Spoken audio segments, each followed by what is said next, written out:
What it does is lower the barrier of entry to do productive work. So again, before you would have to have a floor full of developers to launch your e-commerce site. So you know what? There weren't as many e-commerce sites, and a lot of it was listing services, kind of eBay and things like that, because you'd have to have this big monolith to get your things listed. And now, when we think about that progression, now it's very easy for we work with some people who are like, hey, during the pandemic, we decided to just start a business and we threw up a Shopify, and got started. And they get to a point where we can help them grow.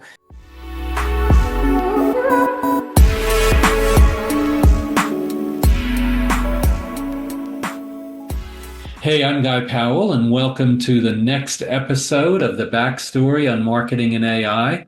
And if you haven't already done so, please visit ProRelevant.com and sign up for all of these episodes and podcasts. As you know, I am the author of the upcoming book, which I made a ton of progress on over the last couple of weeks and getting very close. The new book is called The AI Marketing Machine, and you can find more information about that at marketingmachine.prorelevant.com. Today, I'm interviewing Jordan Dean Gordon of Pilot House, and let me tell you a little bit about him.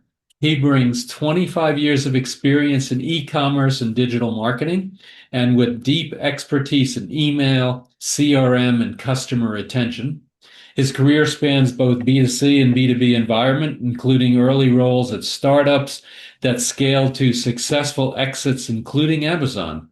Today, he leads a team of marketing professionals at pilothouse.co and hosts the world's best email and retention podcast, which is part of the DTC network of podcasts. Jordan, welcome. So good to have you. Before we go any further, a quick pause. This is important. Your sales force is one of the most expensive investments in your company. The real question isn't who's likely to buy someday. It's who should be called right now to create the most value. Traditional propensity models tell you who might convert. Our prescriptive modeling, called COPA, tells you who will convert because you called them. If you manage a large sales organization and want higher conversion, bigger deals, and better use of every rep hour, let's talk. If you want your sales team focused on the calls that matter most, visit prescriptivemodeling.prorelevant.com and set up a short strategy session. Yeah, thank you for having me. And that was a perfect intro. You nailed it all. Well, thank you. I appreciate that. So what's your backstory on AI and marketing? How did you get involved in this mess? Yeah, it's interesting. So at 25 years, I actually started working in technology. Sorry, at the age of 21, I started working in technology in the first tech boom. And now we're essentially entering the next tech boom, right? And there's so many, you know, uh, I'm just getting so much deja vu. What everybody says, oh, it's going to ruin everything. Just the same vibe, and at the same time, it will make our lives better, and it will displace some jobs. It will create new jobs. I was just talking with someone from Shopify about how it used to be when I was a young man to do e-commerce, you'd have to have a floor full of developers. Now you just turn on Klaviyo and Shopify, and people are working on exciting projects rather than projects just dealing with the technical debt. So, yeah, I got involved in technology so long ago, and now you're not really able to plot a course for yourself now if you're not thinking about how artificial intelligence will automate portions of the workflow. If you're not thinking about that, you're not thinking about your future in work. Yeah, yeah, absolutely. So, and you're so right. I mean, it is very similar to what happened maybe, I don't know, 20 years ago when the tech boom and, and jobs were going to be displaced. And I have a feeling that actually there were more jobs created. They were just different. And I have a feeling that that'll be the same here as well, because this is such a powerful tool. And there's, as people get moved around and shift around and you build all those creative juices, it is really going to lead to some phenomenal things that we can't even think about today. Yeah, to continue pulling on that thread, what it does is lower the barrier of entry to do productive work. So again, before you would have to have a floor full of developers to launch your e-commerce site. So you know what? There weren't as many e-commerce sites, and a lot of it was listing services, kind of eBay and things like that, because you'd have to have this big monolith to get your things listed. And now, when we think about that progression, now it's very easy for we work with some people who are like, hey, during the pandemic, we decided to just start a business and we threw up a Shopify, and got started. And they get to a point where we can help them grow because you lowered the barrier of entry to where someone can do a positive dollar of work. Suddenly more people can do that positive dollar of work. And so, of course, more jobs are going to be created, more innovation is going to be created. Everyone's going to be busier. It's the ironic thing about technological innovation is everybody ends up busier, even though work has been taken away. Yeah, how true, how true. I just wish I could be done at the end of 8 hours. It seems like it goes longer every day. So now you're at Pilot House. Tell us about Pilot House. What is Pilot House? Yeah, Pallet House is a full service digital marketing agency. We work with, I mean, brands that are certainly our bread and butters, like high seven figure, low eight figure a year Shopify brands, but certainly larger than that as well. My team focuses on the bottom of the funnel. So you're online, you're selling D2C, you're selling whatever your product is, your blue widgets and your red widgets to the world. So we will focus on, okay, you've advertised to them through our Meta team and our Google team and maybe some connected TV. You've gotten the message out and you have altered behavior of a large segment of the population, which creates the intent to purchase your product. Well, at that point, that person's dropped off at your bottom of the funnel. And so how can we build our websites so that they convert and get people the information they need to finish making that decision? And then also build the email systems, the email and SMS systems to keep people coming back to the site, to recycle those addresses, to reinforce that intent over a long period of time. And you end up in a way of thinking you've got the horizontal and the vertical. Yeah, absolutely. And and when you think about it, what is the reason for marketing, certainly, which is to drive more revenue and certainly email and text are critical to that. And I think even with AI in the middle now and AI doing a lot of things as it's really as relevant as ever. And so how do you see that when social media is kind of now competing with email and text? How do you see the differentiation between the two?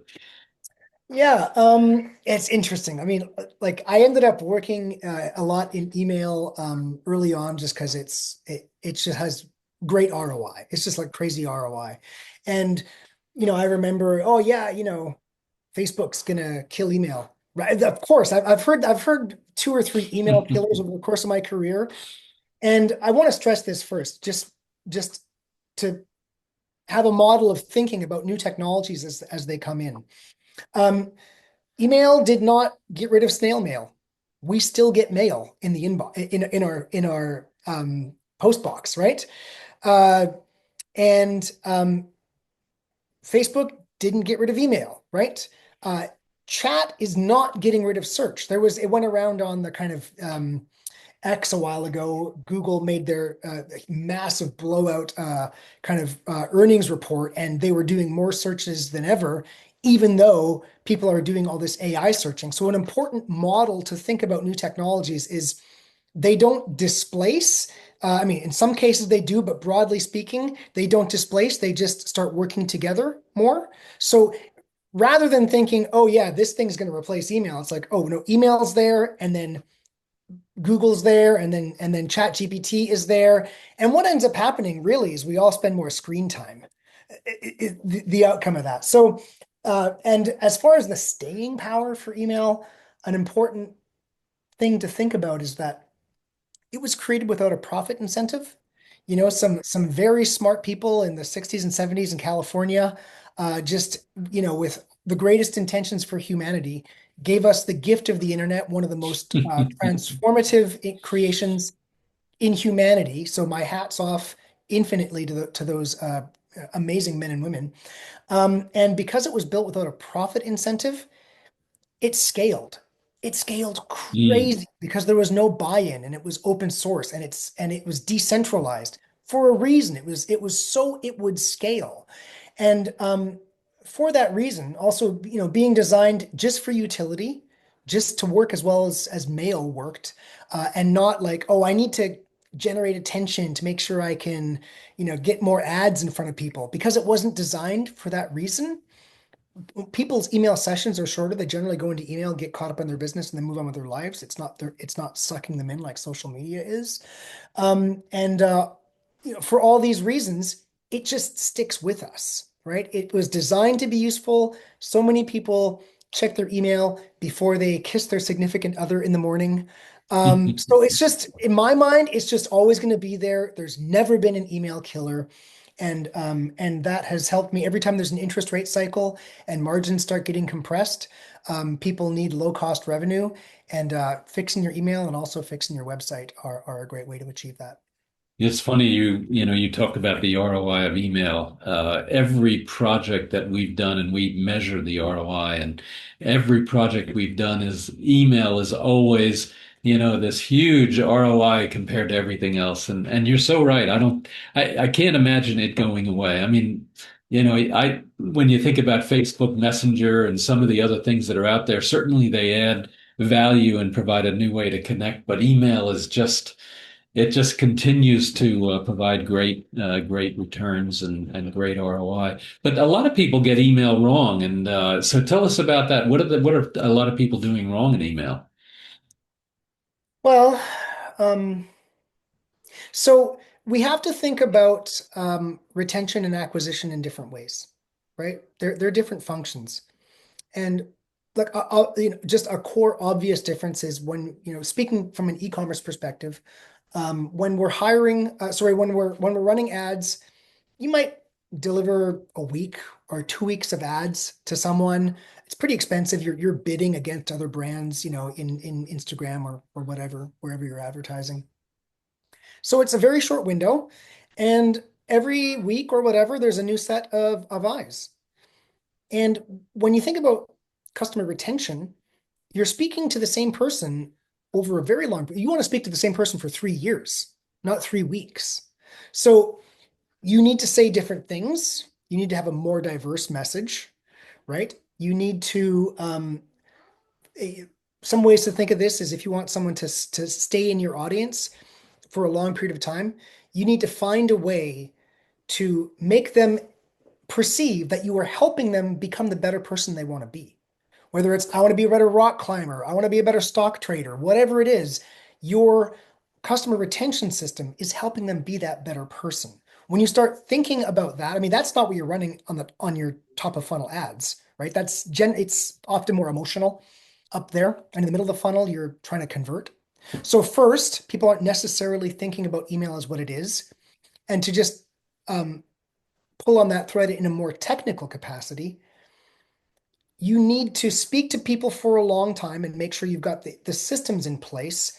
I say that you need to not chase the same dollar. So many email programs are built to like react to whatever's just coming in the top of the funnel. And they do that because you get a good click-through rate. Hey, they just saw our ads. Oh, let's email them. But what are you doing? You're getting clicks, you're stealing attribution from your other channels. If you speak to people who've who are not in your ads funnel, who haven't been in your ads funnel for 3 months, 6 months, 12 months, and you get them to convert, you are increasing your domain revenue without increasing your ad expense. Your ad expense ratios go down, and suddenly you unlock new room. Hey, we can spend some more. We can advertise. Mhm. We can grow our top of the funnel more. And online marketing is a game of inches. So when you have that little bit, when you have those extra 2 inches against the guy next to you making the same bid in the same platform, over time you win. And so that's a very important part of how email fits into that ecosystem. It makes your ads work better when you don't chase the same dollar. Quick pause. This is important for any marketing leader. Marketing must continuously prove its value or the budgets dry up. Marketing mix models provide that proof in a way finance and leadership can believe.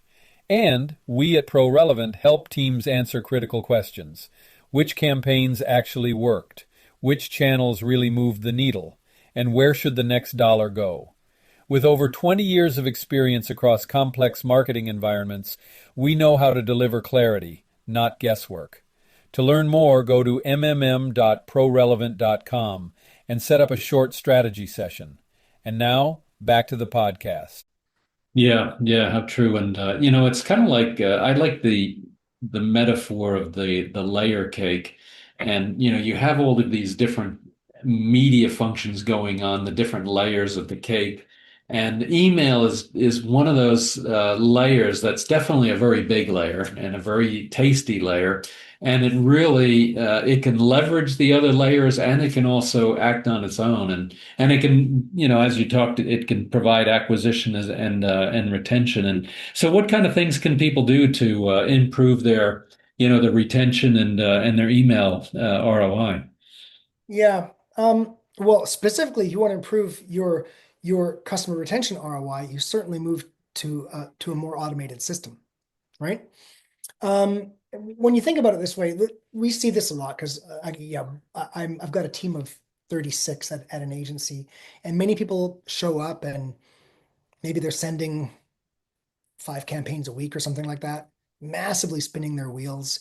And when you think about how email works, after, maybe 120 days from not interacting with email, Gmail and Yahoo will just say, well, we're going to put this in spam. They're not into it. Whereas Mm. when you send automated messages one to one, if you put yourself in Gmail's shoes, they have limited resources like every other company. Um, Contrary to popular belief, Gmail does have limited resources, right? Right. And they bear the cost of transmission. That's the riddle of email is how is this thing free? How did this thing work out that this thing was free? They bear the cost of transmission. They're not looking for a reason to send your email. They're looking for a reason to not send your email. They're inspecting everything they can to say, hey, can I not send this? Right. So I don't have to send all these images across the interwebs. And so, of course, they start by inspecting, hey, here's a campaign with 1 million emails. They inspect that closely. Can I not send these 1 million emails? Mm. And then this one's got 100,000. Let's inspect it. Can I not send these? Oh, 1,000. Can I not send these? When you get down to one, this email address emailing this email address, under the hood, every single message has a unique message ID. So of course they know what a campaign is. They know what a bulk send is. Mhm. When you get down to very small send sizes, it's not the juice isn't worth the squeeze for them to inspect them so closely for spam, and so they just inbox is better. So to Mhm. wrap that up a bit, you want to improve your ROI. Well, automate more, and it means one, you're spinning your wheels less with campaigns, right? If you send an email to your whole audience in an automated fashion, that's one less message you have to send in a manual fashion. And two, you get better inboxing and you have farther reach, so you can chase even more new dollars that aren't in your ads funnel. Yeah, that is really an interesting perspective. I had never thought about that Google and Gmail are kind of trying to optimize on their side things where their, I don't know, costs or usage or whatever it happens to be, but they're trying to optimize themselves. And that then means that if you do 1 million or a 10 million blast, that they're going to say, hey, half of this is just, garbage. I'm not going to even deliver it.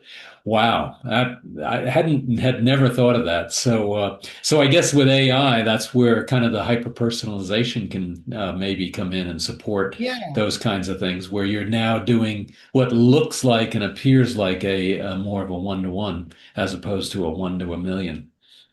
There are some tools that are coming out right now, like a very first place that it's going to crack properly. I haven't seen anything yet that like we haven't switched from manual segmentation yet, but of course we're watching for when it's right. Um, Manual segmentation, of course, is look, test your list, figure out who's interacting, and message the people who are interacting, right? And of course, the nice thing there is if you've got a tool, when we've cracked this nut and it's got all these different systems, it'll figure out Gmail's game, it'll figure out Yahoo's game, and send to the appropriate people. The thing the reason that this is still not there is that there are two ways that email drives results. One is targeting the right person at the right time to get them to spend, right? And that's like tactical, hey, it's time. It's when someone's going to make their additional purchase, so let's make that additional purchase. And because we're being more efficient with our with AI-based segmentation, hey, we're going to inbox better because we're targeting the right people. The other aspect of email is a very brandy aspect where let's say let's say you've got a million top of funnel impressions through Meta and Google. Well, you would want to have at least 500,000 unique email opens. And I would say for anybody who really knows email, adjusted unique email opens. So you cut it in half to get rid of Apple privacy opens. But bottom line, you'd want to have 500,000 at least unique email opens to reinforce the brand awareness that you drove. So okay, people went through our ads funnel, they're aware of our brand. Half of them fill out the pop-up and they end up on the list. We want half as many unique opens to know that for every piece of awareness we drive, we reinforce it over Mm. time. I mean, bottom line, we're reinforcing it, once a month or whatever it is. So that is more like driving past two billboards a week, right? I mean, that's kind of this Don Draper Mad Men email play as opposed to the super targeted, we're going to message the person right when they're ready to make their repeat purchase. Because that brand awareness is what keeps them with your brand over very long time scales and keeps you top of mind enough that when someone's at home talking with their spouse or talking with a friend, oh yeah, no, this is the product that I got one of these a couple of years ago. If you're staying in their inbox over time, if you're adding value and respecting their time and staying with them and they're not unsubscribing or hitting spam, that's where you get this brand reinforcement unlock. And at the moment, all of the segmentation based AI systems that I look at, they're not they are cutting that off. They're kind of amputating that limb. And so, if you are playing with this kind of stuff, at home, just keep that in mind. And you still have to have a non-AI based segmentation strategy as well to make sure that you're still getting the blanket inbox placement. Yeah, yeah, yeah. Interesting. So, what can folks do today to, improve their results tomorrow? What can you do? Well, look, the places that AI is really kind of improving. I mean, this has been working for a long time, and it's just getting better. Is recommendations. So when we think about um, making your program better, let's just say you're a large SKU business. You have a lot of SKUs. Your whole email program and your website should be focused on discovery. So, if we just start maybe at the bottom of the funnel and talk about your website, um, you need first of all, everybody should have some funnels that are focused on getting people from the homepage, to something in their cart as quickly as possible, right? Well, when we think about discovery, two ways you can do that. One, you can drive them home to PDP. Two, you can drive them home to a category page. They can self-discover. You can use recommendations tools to show them the right product on that category page based on their search, and then progress into PDP. But now there are tools, we use Rebuy a lot, that throughout the entire site, throughout the entire journey, your website is basically saying, here's what's right for you right now.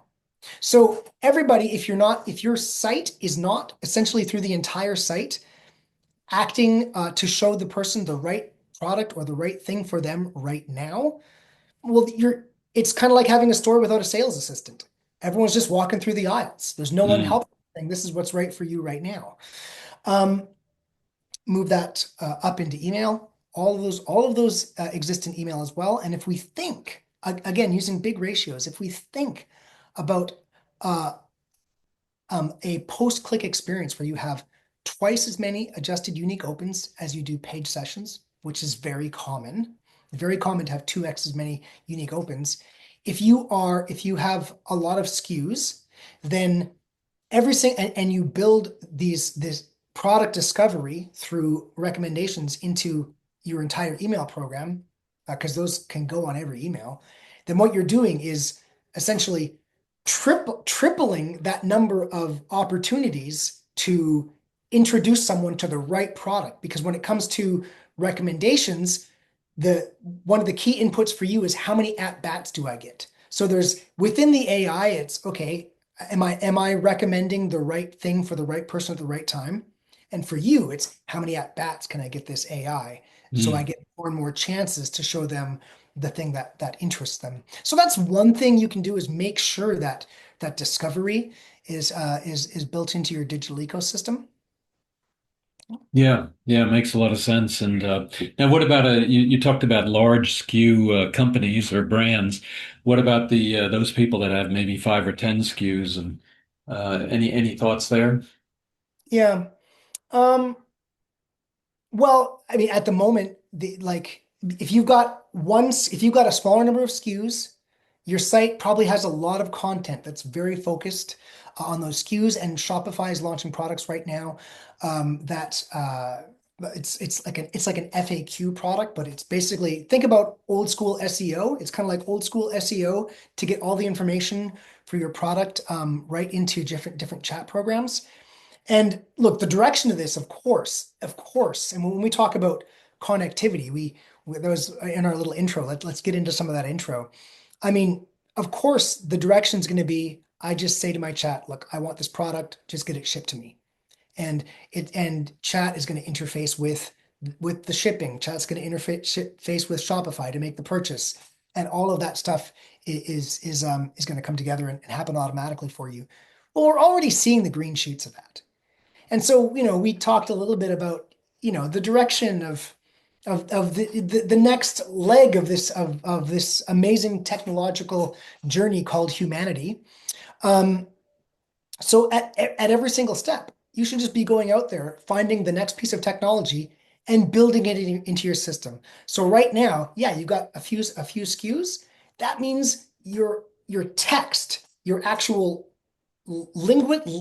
linguistic content is going to be so focused that you can get that you can accelerate the speed at which you are found appropriately inside of chat, and then through that, how soon someone can make easier purchases when that technology is there. Yeah, yeah. Well, do you see a big impact on email effectiveness through chat, and or do you see it getting better or worse or staying the same? Yeah, an important point about, like, back on email, because that was just site we were talking about. But back on email, one, I kind of think that when it comes to a channel that's complete, like fully, AI'd, email will be one of the last channels, the last Luddite channel standing that is not, fully automated, because it's decentralized. It's a Mm. funky 50-year-old protocol. I think, like, Queen Elizabeth sent her first email in 1976 or something like that, right? Like, just these crazy old stuff about email. So it's old, it's clunky, it's decentralized. And so it's not like Facebook, where there's just a single guy and a single point of entry to make that happen. So that's an important point. Um, um, I apologize, Guy. What was the question? I don't know.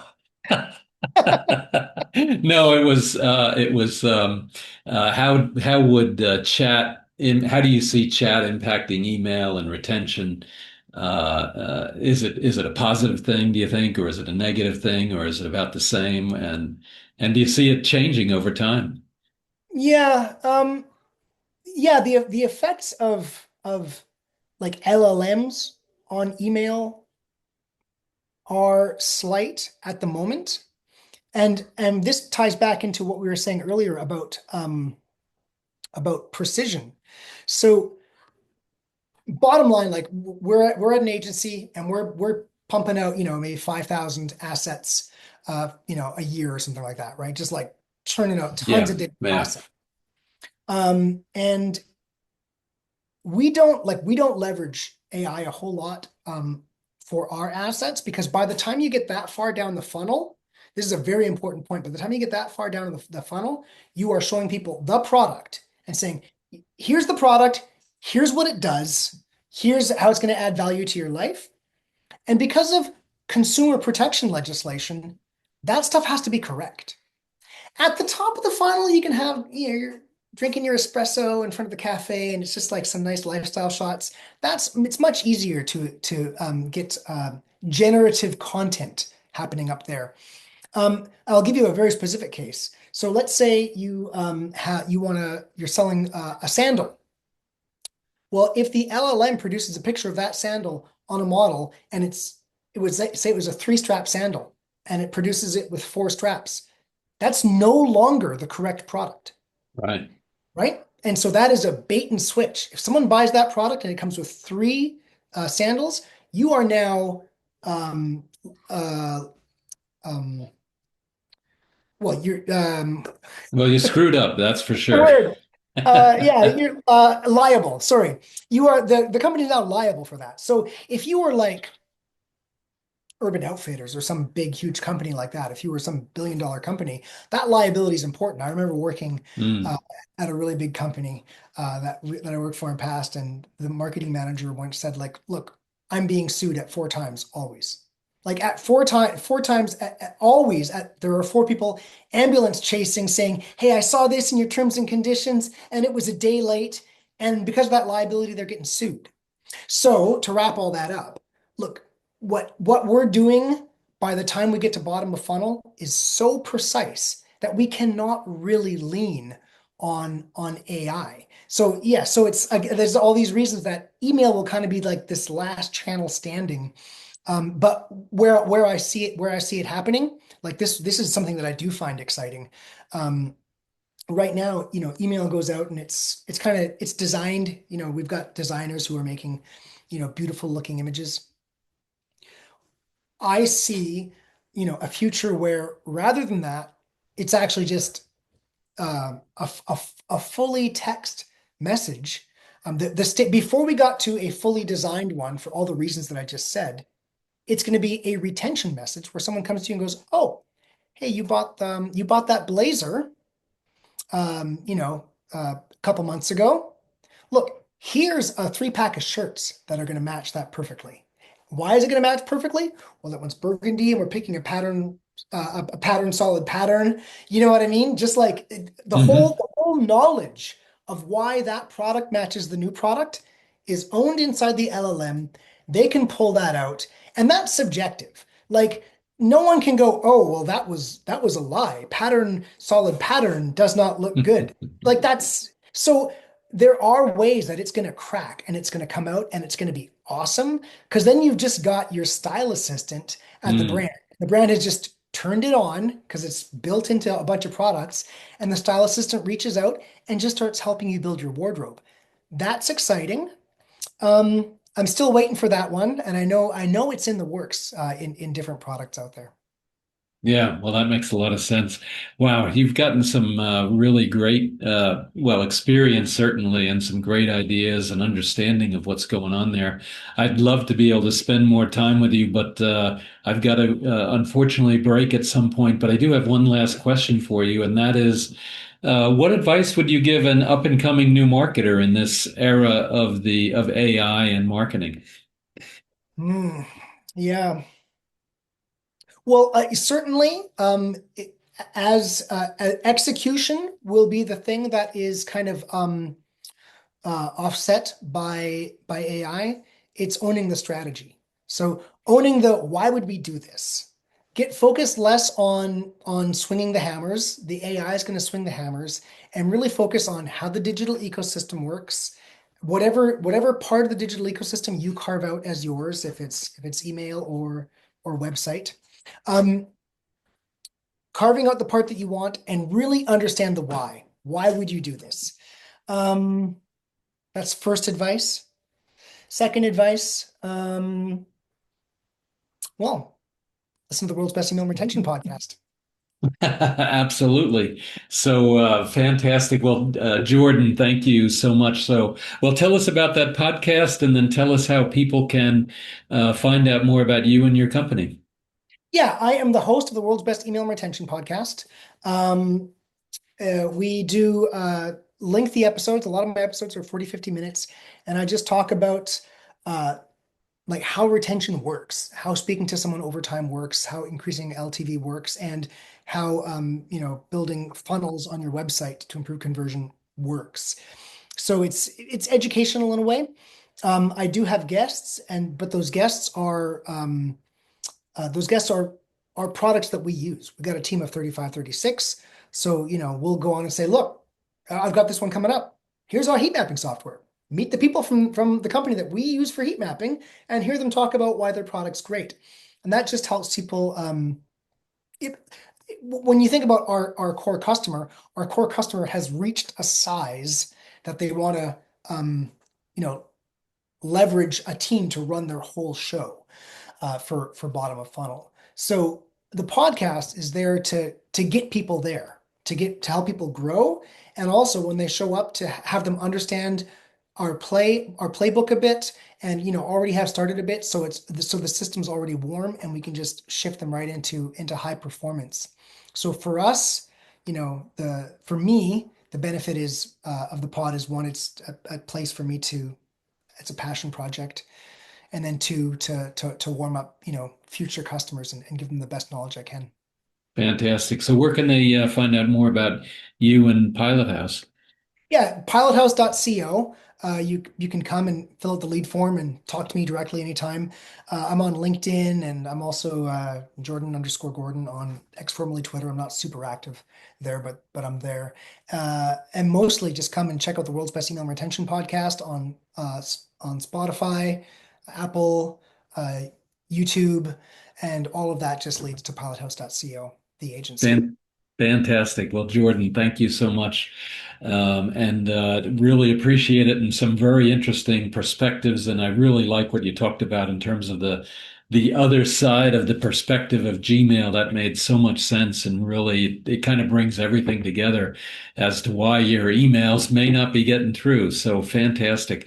Anyway, for the viewers, definitely stay tuned for many more videos in this series of the backstory on marketing and AI. And if you can, please visit marketingmachine.prorelevant.com and find out more about my upcoming book, The AI Marketing Machine. Jordan, thank you so much. Really appreciate it.